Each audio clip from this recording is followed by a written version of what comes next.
Happy St. Valentine's Day. Why am I doing a video on Valentine's Day? Why is love important in the workplace? I'd love to hear your ideas, but I'm going to tell you mine. I think love is an action, not a feeling. The feeling is the icing on top or the cherry.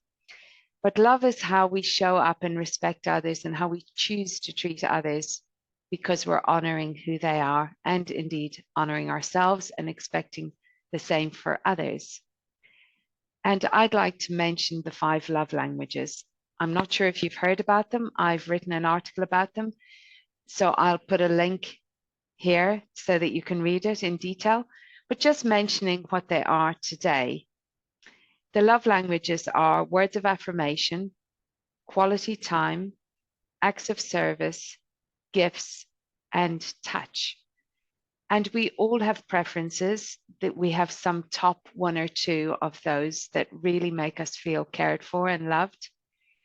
And it's more obvious for us to show up in our love languages to others than it is for us to think about what the other person really likes and show up in theirs.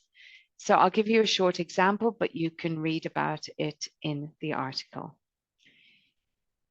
Say you make a cup of tea for your colleague or your client or your supplier for a meeting today.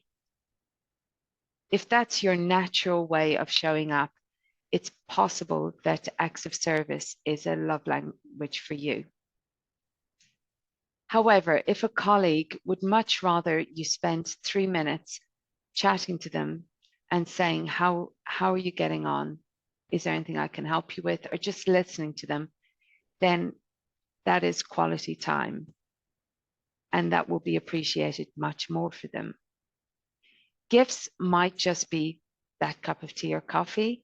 It could be listening and knowing that they like something in particular, and you just put that on their desk, maybe a book they like to read, maybe even just a recommendation of something you've read or seen that you know they'd love, the gift of knowledge.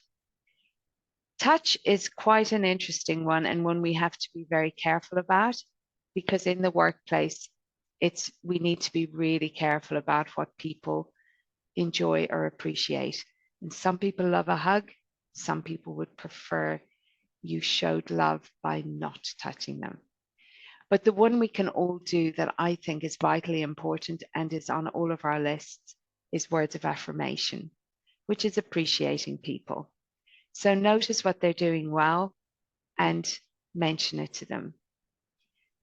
This should be sincere, succinct, and specific. So if you liked what they said in a meeting, mention it particularly, say what you liked about it, and keep it to 1 or 2 sentences. So I hope that on this beautiful day, 14th of February, you can experience being loved and show love to others, whether you're in a relationship or not. Thank you for listening.